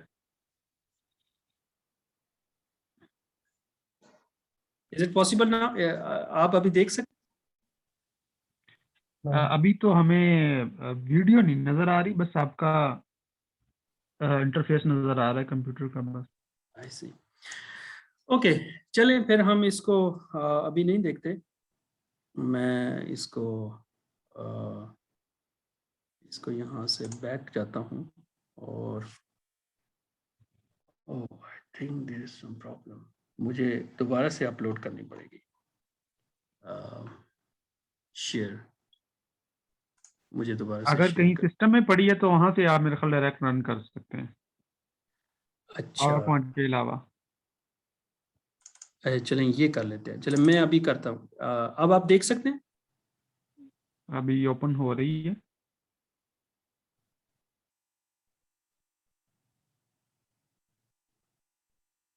Can you see this now? आपका फोल्डर नजर आ रहा है अभी। ओके, तो आई थिंक मे बी इसका कुछ साइज ज्यादा होगा, तो चलें अगर आप इसको। कहते हैं तो मैं इसको यहाँ से शेयर कर दूं यूट्यूब से। हाँ, आप यूट्यूब से भी शेयर कर सकते हैं। You can also try that. चलो मैं ट्राई करूँ। लाइफ इन लाइफ के नाम से है। हाँ, मुझे एक मिली तो है वीडियो, आप देख लीजिएगा अगर वही हुई तो।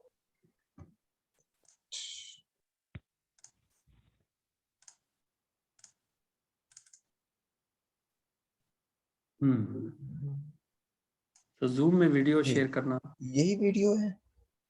हाँ जी, लाइफ इन लाइफ के नाम से। हाँ बिलाल, इसको फुल स्क्रीन कर लें। गुड।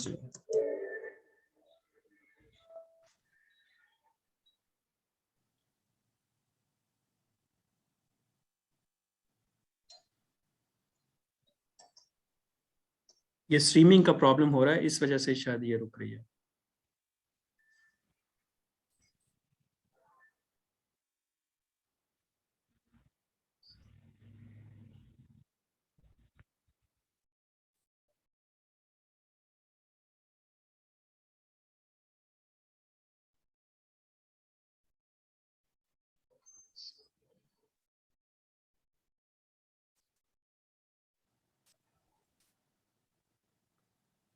ये कंप्यूटर के हवाले से कुछ है नकी?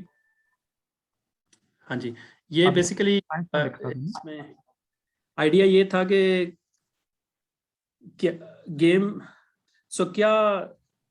गेम ऑफ लाइफ को सिमुलेट किया जा सकता है by using game of life? ये क्वेश्चन था।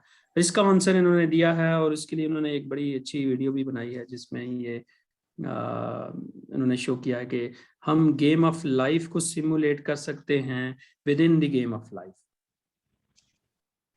तो ये आई थिंक चलें ये हम यहाँ पे इसको रोकते हैं और फिर आगे थोड़ा सा चलते हैं।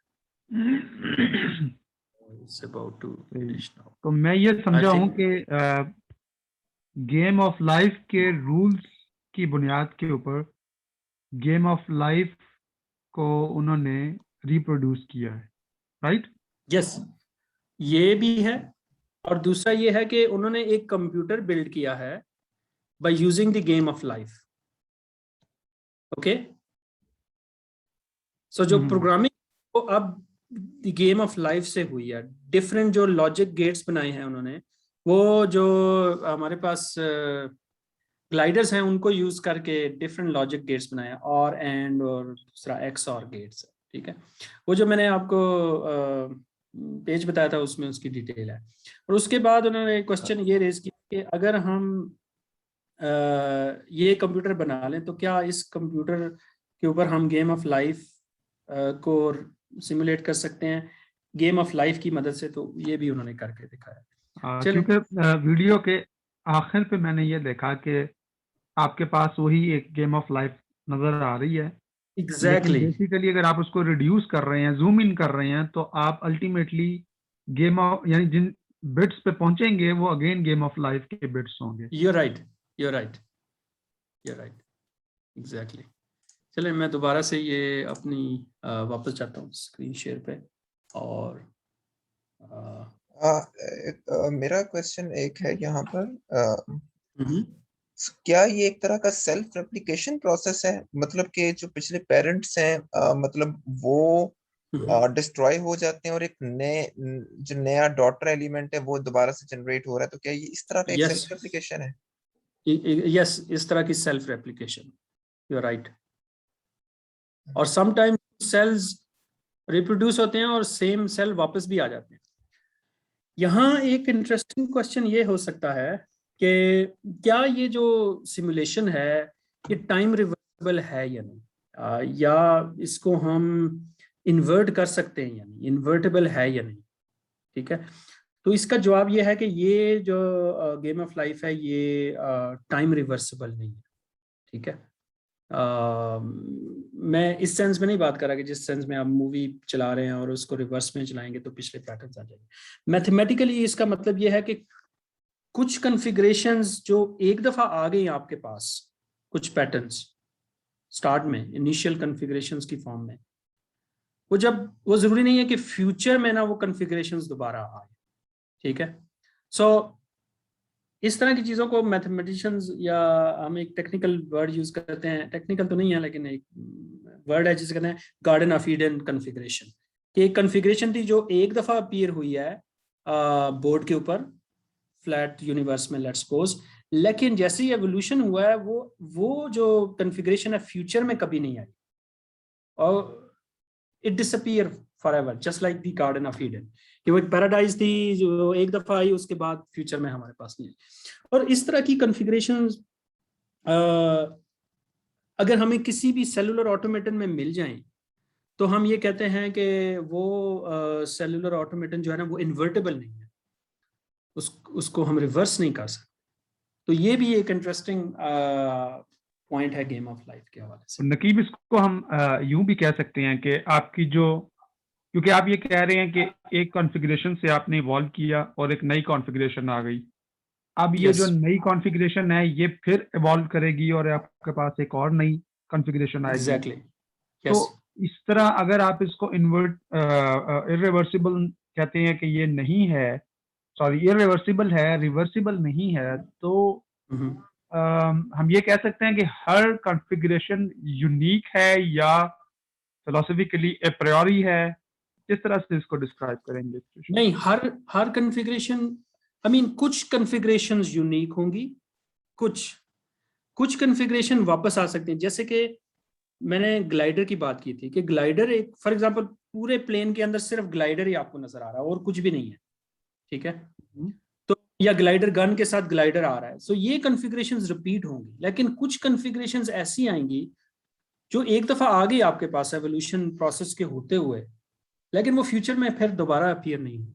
इस तरह की कॉन्फ़िगरेशंस को गार्डन ऑफ ईडन कॉन्फ़िगरेशंस हम कहते हैं। सही, यानी हर कॉन्फ़िगरेशन पे ये रूल लागू नहीं है।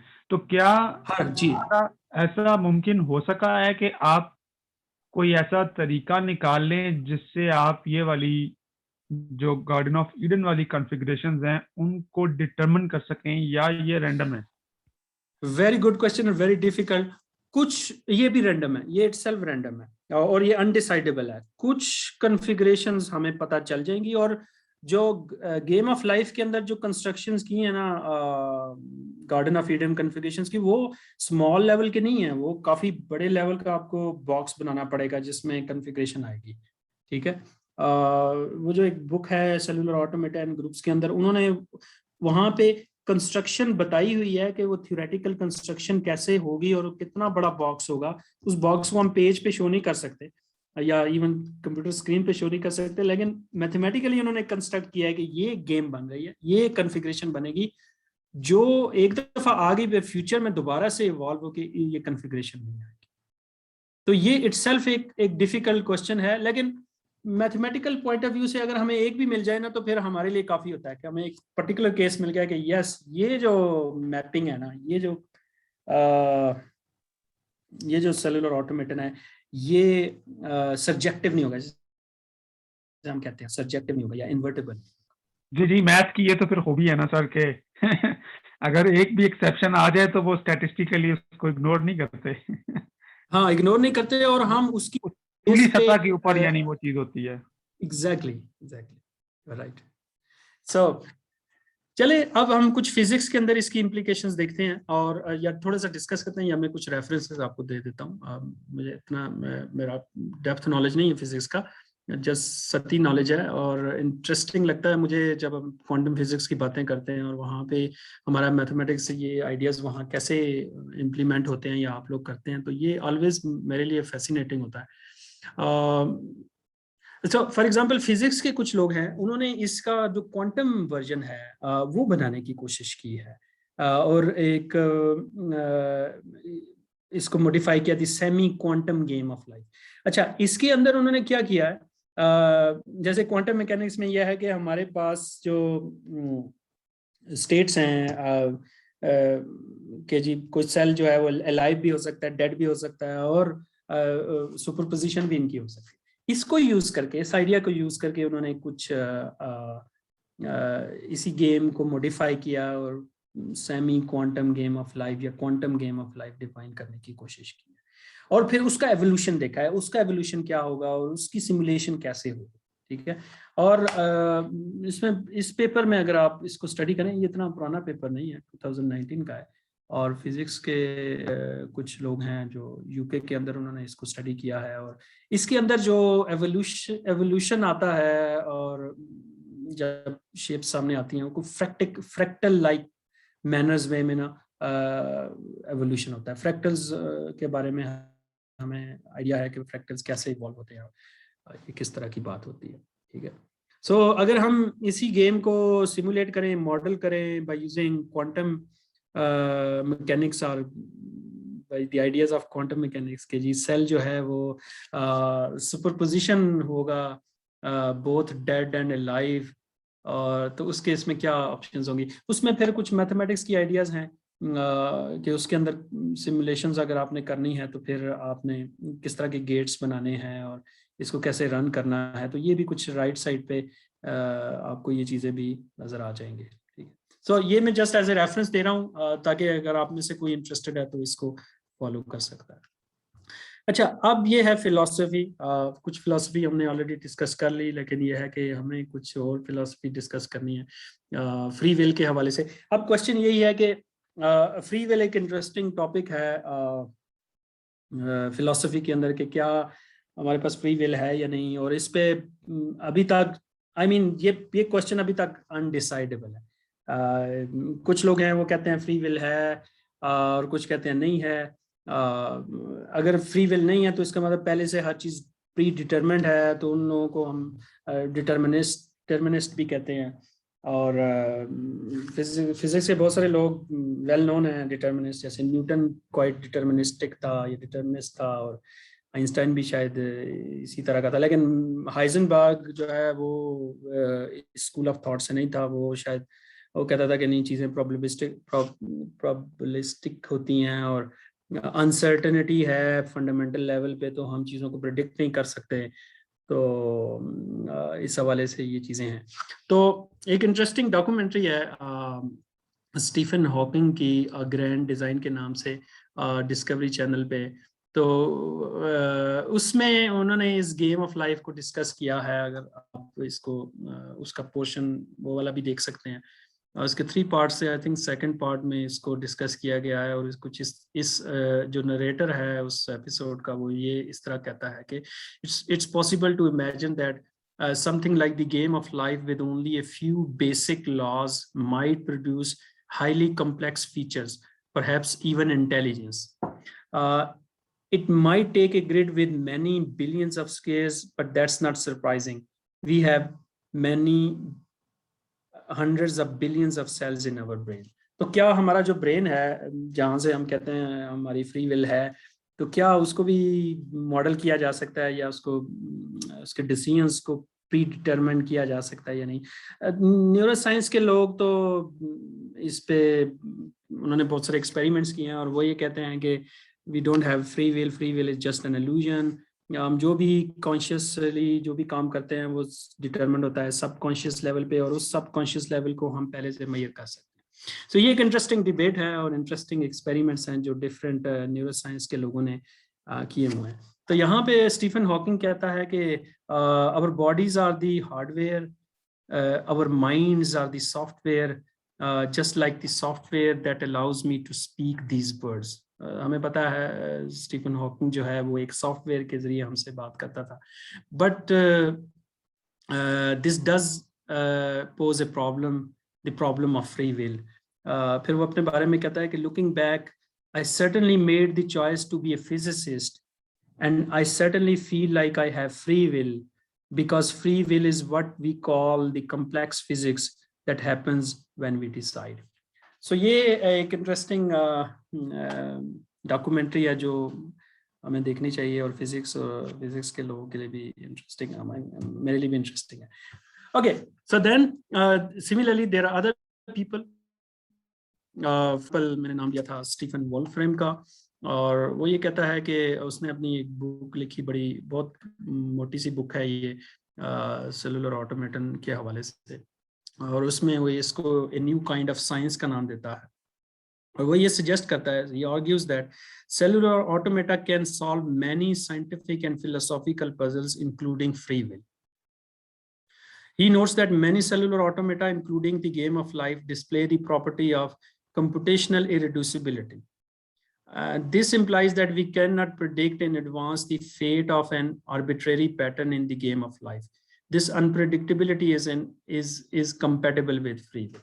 So game of life को use किया जाता है as a example के तौर पे कि जी हमारे पास free will है क्योंकि हम future को predict नहीं कर सकते, या कि किसी भी given arbitrary pattern के future के बारे में हम नहीं बता सकते। तो ये चीज़ें undecidable है। कोई गिवन कन्फिग्रेशन जो है वो उसका फ्यूचर क्या होगा, क्या वो स्टेबल रहेगी, क्या वो अलाइव रहेगी, या वो डेड हो जाएगी। ठीक है, अगर हम अपने आप को भी देखें तो इससे हम कह सकते हैं कि हम शायद कन्फिग्रेशंस हैं एटम्स की, और फ्यूचर में टाइम में हम इवॉल्व हो रहे हैं। और यहाँ पे आई थिंक एक और हाइपोथेसिस है फिलॉसफी के अंदर जिसे हम सिमुलेशन हाइपोथेसिस भी कहते हैं, कि शायद हम भी किसी जॉइंट कंप्यूटर के अंदर रह रहे हैं और हमें पता नहीं है कि हम उसके अंदर इवॉल्व हो रहे हैं। सो ये इंटरेस्टिंग डिस्कशंस हैं फ्री विल के अंदर। और जॉन कॉनवे ने इसके ऊपर इस पे डिस्कशन किया, और जॉन कॉनवे ने भी फ्री विल को बेसिकली डिफेंड किया है। ठीक है, और इसका एक बड़ा इंटरेस्टिंग पेपर है the strong free will theorem, जो कि उसने साइमन कॉकिन के साथ लिखा था। So Conway and Simon Kochen argue that quantum mechanics and relativity provide grounds for belief in free will. At the heart of their argument is a thought experiment in which physicists are free to measure the spin of particles in many ways which are not dictated by the preceding state of the universe, and the particle spin is also not predetermined. और and पे किसी जगह पे वो ये भी लिखते हैं कि since our theorem asserts that if experimenters have a certain freedom, then particles have exactly the same kind of freedom. तो ये भी एक इंटरेस्टिंग टॉपिक है जिस पे जॉन कॉनवे ने कुछ काम किया था। ठीक है, लेकिन कुछ और लोग हैं जो अभी भी फ्री विल को रूल आउट करते हैं या उसको डिफेंड नहीं करते, और वो कहते हैं कि फ्री विल इल्यूजन है। उनमें से मशहूर जेरार्ड टी हूफ्ट हैं,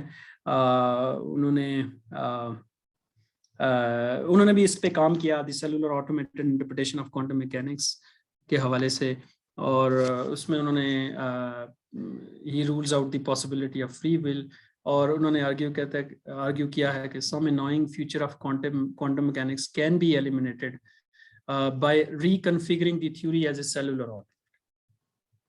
बट उस मॉडल के अंदर, उस आइडियाज के अंदर, इस इंटरप्रिटेशन के अंदर, T hoofs assumed the existence of hidden variables underlying random quantum behavior. His model leads him to position called superdeterminism, which eliminates any hope for free will. Our fates are fixed from the Big Bang on. So इसके लिए बड़ा अच्छा एक reference है reading के लिए, Quantum Mechanics, Free Will and the Game of Life by John Horgan in the Scientific American. So this means that at the end it is still undecidable. अगर T हूफ्ट की बात मान लें तो may be free will illusion है, और कोई super determinism exist करती है, या फिर सुपर लैप्लासिस डीमन है जो ये सारी चीज़ों को डिटरमिन कर सकता है, और हमारे पास फ्री विल एक इल्यूजन है। बट अगर फ्री विल इल्यूजन भी है तो ये एक अच्छी इल्यूजन है, it's not a bad illusion, जैसे कि आइंस्टाइन कहता था कि अगर ये इल्यूजन भी है तो it's not a bad illusion, it's good for lot of things. So यहाँ पे मैं स्टॉप करता हूँ लैप्लासिस डीमन के साथ। Thank you so much. बहुत इंटरेस्टिंग टॉक रही, और बहुत सी मजे की चीजें इसमें देखने में आई, और मैंने सोचा था, क्योंकि मैथ्स जो है वो एक तरह से it's the modern language to understand the universe, you know. तो आप साइंस या इल्म के किसी भी शोबा में अगर आप मैथमेटिकली नहीं सोच रहे तो आप साइंटिफिकली नहीं सोच रहे। You're right. और You're ये right. चीज मैंने देखी कि बायोलॉजी में और फिजिक्स में, कंप्यूटर साइंस में, जो कि फंडामेंटल साइंसेस हैं, उनके अंदर भी किस तरह से ये कॉन्सेप्ट्स जो हैं वो गेम ऑफ लाइफ के हमें Yes, नजर आते हैं। और right. मुझे बड़ी सर अच्छा लगा ये जानकर कि फ्री विल की जो डिस्कशंस हैं उनको भी अब साइंटिफिक ग्राउंड्स के ऊपर डिस्कस किया जाने लगा है। अगरचे ये एक मेटाफिजिकल क्वेश्चन है, और because the concept of will is itself metaphysical, but उसको भी अगर आप मॉडलिंग कर सकते हैं मैथ के अंदर, और उसकी बुनियाद के ऊपर अगर आप इसको डिस्कस कर सकते हैं, तो ये एक डिस्क्रीट या कंक्रीट रिजल्ट जो है उससे आप कम से कम पहुंच सकते हैं, और उसकी प्रैक्टिकेबिलिटी भी देख सकते हैं। तो बहुत इंटरेस्टिंग थी, और बहुत कुछ हमने जो है वो इसके अंदर सीखा है। ऑडियंस के लिए क्वेश्चन आंसर का फॉरम अब ओपन है। आप लोग सवाल करना चाहें तो चैट में भी लिख सकते हैं, और अनम्यूट करना चाहे तो कर सकते हैं।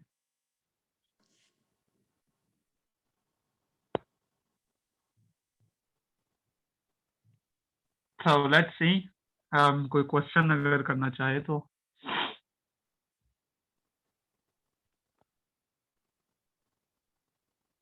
चैट में एक क्वेश्चन है हरी भाई। हाँ, ये एक कमेंट टाइप क्वेश्चन है। We can say that some flyovers, physics, math and philosophy is same. So yes, of course, मेरा ख्याल नकीब यही बात कर रहे हैं। Maybe.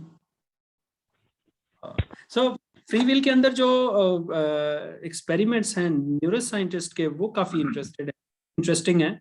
वो अगर आप लोग फॉलो करें, उसमें बेंजामिन लेबेट का जो एक्सपेरिमेंट है वो स्टार्टिंग था, जिसके बाद उसने बड़ा कहा था कि जी फ्री विल एग्जिस्ट नहीं करती और ये एक इल्यूजन है। उसके बाद फिर उस तरह के बहुत सारे और एक्सपेरिमेंट्स भी किए गए कि हम चीज़ें पहले से डिटरमिन हो सकती हैं अगर हमारे पास इनफ इंफॉर्मेशन हो। जैसे कि हिडन वेरिएबल्स की बातें होती हैं कि बहुत सारे हिडन वेरिएबल्स हैं जिसकी वजह से हमें इंफॉर्मेशन पूरी नहीं मिल सकती, लेकिन अगर हमें वो पता चल जाए तो हम बहुत सारी चीज़ों को डिटरमिन कर सकते हैं। मुझे ये लगता है कि शायद हमारी ख्वाहिश है कि हम इस यूनिवर्स को डिटरमिन कर लें, क्योंकि हम चाहते यही हैं आई थिंक। और मैथमेटिक्स और साइंसेस इसी की एक कोशिश है कि हम चाहते हैं कि किसी तरीके से हम इसको हम समझ सकेंगे ये इतना बड़ा ग्रैंड यूनिवर्स है, ये कैसे चल रहा है और डिज़ाइन क्या है ये। लेकिन मैथमेटिक्स और फिजिक्स ही फिर बार बार हमें बताती है कि नहीं ये पॉसिबल भी है, और पॉसिबल क्यों, किन किन जगहों पे नहीं है पॉसिबल। जैसे कि हमने अब गेम ऑफ लाइफ के अंदर भी देखा कि बहुत सारी चीजें अनडिसाइडेबल है। बिल्कुल बिल्कुल, और मैं आपसे इत्तेफाक करता हूँ। और अगर हमने रैंडमनेस पे रहना होता और हर चीज को हमने रैंडम और अनप्रेडिक्टेबल ही रखना होता, तो फिर हम गार के अहद में ही ठीक थे। हमने चीजों एग्जैक्टली। को हमने चीजों को समझना शुरू किया है। और इवन अपनी लाइफ के अंदर भी जब हम कोई डिसीजन मेकिंग कर रहे होते हैं, तो हमें यही होता है कि हम सिचुएशन को कंप्लीटली अंडरस्टैंड कर लें और उसको कंप्लीटली प्रिडिक्ट कर लें, ताकि हमारा जो रिएक्शन एग्जैक्टली है वो फिर ये जस्टिफाई हो। डीप डिजायर हमारी है लाइफ के अंदर, ये हमारी डीप डिजायर यही है कि चीजों को हम किसी तरीके से ना कंट्रोल कर लें या डिटरमिन कर लें। डिटर्मिनिस्टिक डिजायर हमारे अंदर है ऑलरेडी, इसीलिए बिल्कुल, शायद इसीलिए जी जी आइंस्टाइन डिटर्मिनिस्ट था और इसलिए उसको पसंद नहीं आता ये अनप्रेडिक्टेबिलिटी और अनसर्टेनिटी। मेरा ख्याल है नकीब, कोई भी इंसान जो जो साइंस की डीप अंडरस्टैंडिंग रखता है और जो मैथमेटिक्स या स्पेशली उसका जो माइंड है वो मैथमेटिकली ओरिएंटेड है, वो रैंडमनेस को भी प्रिडिक्ट करना चाहेगा। इसीलिए मैंने वो सवाल आपसे एग्जैक्टली किया था। Exactly you right. अब इसके ऊपर बहुत सारी आइडियाज डेवलप हो रहे हैं कि रैंडमनेस अगर है और क्रिएटिविटी है जो है ना, वो रैंडमनेस की वजह से आ रही है। जो अगर हम एवोल्यूशन या नेचुरल सिलेक्शन को देखें अपने इर्द गिर्द, तो वहां पे जो रैंडमनेस है वो केओटिक रैंडम, आई मीन अगर वो रैंडमनेस जो है वो क्रिएट कर रही है, वो क्रिएटिव रैंडमनेस है। Exactly exactly. तो ये एक अच्छी डायरेक्शन थी गेम ऑफ लाइफ के हवाले से, कि किस तरह से सादा तरीन रूल्स डिफाइन किए उसने 2D लेटर्स के ऊपर, और फिर उसकी बुनियाद के ऊपर आप जो है वो हर तरह का स्ट्रक्चर, इवन हाइपरबोलिक स्ट्रक्चर भी, यानी जो कि 2D पे नहीं रहता, उसको भी आप डिटरमिन कर रहे थे। और मुझे याद आ रहा था कि हम स्ट्रिंग थ्योरी के अंदर भी ऐसा ही कुछ देखते हैं कि आप एक फ्लैट स्पेस टाइम के अंदर जो रूल्स डिफाइन करते हैं, उन रूल्स की बुनियाद के ऊपर आप जो एक्स्ट्रा डायमेंशंस हैं उनको भी डिटरमिन कर रहे होते हैं, और उनके अंदर की फिजिक्स भी जो है वो देख रहे होते हैं। तो इसकी बहुत सी इम्प्लीकेशंस हो सकती हैं, और मुझे लगता है कि ये फील्ड अभी बिल्कुल बचगाना सूरत हाल में है। अभी तो इसको बहुत ज्यादा क्योंकि इतनी पुरानी नहीं है। 1950s में तो जॉन फॉन न्यूमैन के आइडियाज थे, और इसलिए ये तो हमेशा बड़े फैसिनेटिंग थे। जैसे जॉन फॉन न्यूमैन है कि मतलब वो पहले से इतने आइडियाज उनके माइंड में चल रहे थे और अभी मैच्योर नहीं हुए हैं। और अब चूंकि इंफॉर्मेशन फिजिक्स बहुत ज्यादा, चूंकि इन चीजों को हम यूज करते हैं डेली लाइफ के अंदर, तो ये बड़ी प्रैक्टिकल होती चली जा रही है ये सारी चीजें, जो कि किसी वक्त फॉन न्यूमैन को अगर आप देखें तो वो हमेशा ही कॉम्प्लेक्स प्रॉब्लम्स और कॉम्प्लेक्सिटी और एग्जैक्टली इस तरह की चीजों में इंटरेस्टेड था। और एंट्रोपी का जो कॉन्सेप्ट हम फिजिक्स में पढ़ते हैं, तो जब हम उसको क्वांटम इंफॉर्मेशन में लेके जाते हैं और वहां पे एंट्रोपी को डिफाइन करते हैं, तो वो थर्मोडायनेमिक्स के थ्रू नहीं करते, वो हम इंफॉर्मेशन थ्योरी के थ्रू करते हैं। You are right exactly. ये जो मैंने आपको एक हमारे डिस्कशन हुई थी गार्डन ऑफ ईडन थ्योरम के नाम से एक बुक है, उसके अंदर जो सेल्यूलर ग्रुप्स है उसके अंदर पूरा एक चैप्टर है गार्डन ऑफ ईडन थ्योरम का। और उसका जो थ्योरम है उसके अंदर जो हम प्रूव करते हैं, वो प्रूफ जो है उसके अंदर इंफॉर्मेशन जो है शैनन टाइप की इंफॉर्मेशन जो है वो हम यूज करते हैं। Groups beautiful. और जो ग्रुप्स डिफाइन होते हैं उन ग्रुप्स को हम अमीनेबल ग्रुप्स कहते हैं, और अमीनेबल ग्रुप कॉन्सेप्ट आइडिया भी जॉन फॉन न्यूमैन का ही था। जी जी, फॉन न्यूमैन वैसे भी बड़ा फिलोसॉफिकल आदमी था। yes. और मैंने कहीं पे पढ़ा था कि ये जब बहसें चल रही थी इंटरप्रिटेशन ऑफ क्वांटम मैकेनिक्स की, हम्म, तो उसके अंदर जो मेटाफिजिकल डायमेंशन थी उसको लाने वाला भी ये फॉन न्यूमन था। I see, I see, I see. जी जी। Very बड़ी fascinating. बड़ी इंटरेस्टिंग डिस्कशन रही है। मेरा ख्याल है अभी कोई और क्वेश्चन नहीं है तो फिर इसको क्लोज करते हैं। हेलो जी जैनुल आबिद। हेलो जी सर, मेरा एक क्वेश्चन है कि ये गार्डन ऑफ ईडन थ्योरम में जो ये कॉन्फ़िगरेशंस होती हैं, ये कौन सी होती हैं जो रीजनरेट नहीं होती? No. इन्वर्टिबिलिटी हो रही थी ना, So तो Garden of इसकी Eden, जी Garden इसकी of मतलब ऐसी जी है, मैं अब आंसर दे दूं। Okay, so garden of Eden configuration ऐसी कॉन्फ़िगरेशन होगी जो लेट्स से किसी इनिशियल टाइम टी पे आएगी, जब हम किसी गिवन टाइम टी पे आएगी, लेकिन उसके बाद फ्यूचर में वो दोबारा कॉन्फ़िगरेशन हमारे पास सामने नहीं आएगी। यानी अपने आप को रीजनरेट नहीं कर पाएगी उस सिस्टम में, जी, रूल्स के मतलब तहत। जो एवोल्यूशन प्रोसेस है, जो cellular automaton game of life है, उसके अंदर वो कॉन्फ़िगरेशन दोबारा वापस नहीं आएगी। सही है।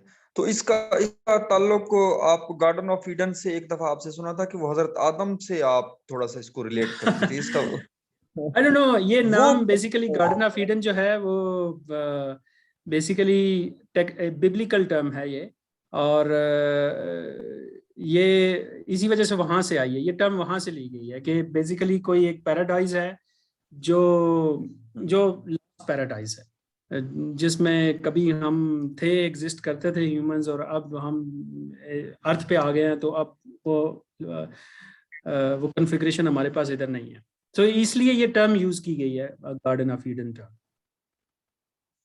ओके, इट मींस कि हम वापस नहीं जा सकते, आई रीजनरेट डोंट नहीं नो, हो सकते वहां पे यार। I don't know, maybe उससे बेहतर अच्छा। किसी ऑप्शन पे पहुंच जाए, who knows. Yes sir, okay, good, any thank you other sir. Question? No sir.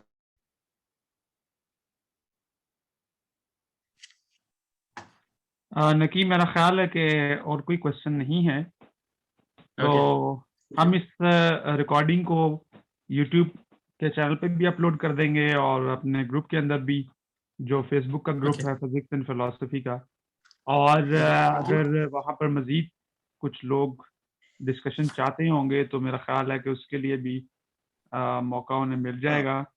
और ये जो डिस्कशन होती हैं सॉरी। ये इस तरह से एंड नहीं होती कि एक लेक्चर हुआ और बात खत्म हो गई। अभी समझ लें कि कहानी शुरू है और उस कहानी का एक छोटा सा हिस्सा हमने जो है वो देखा है, और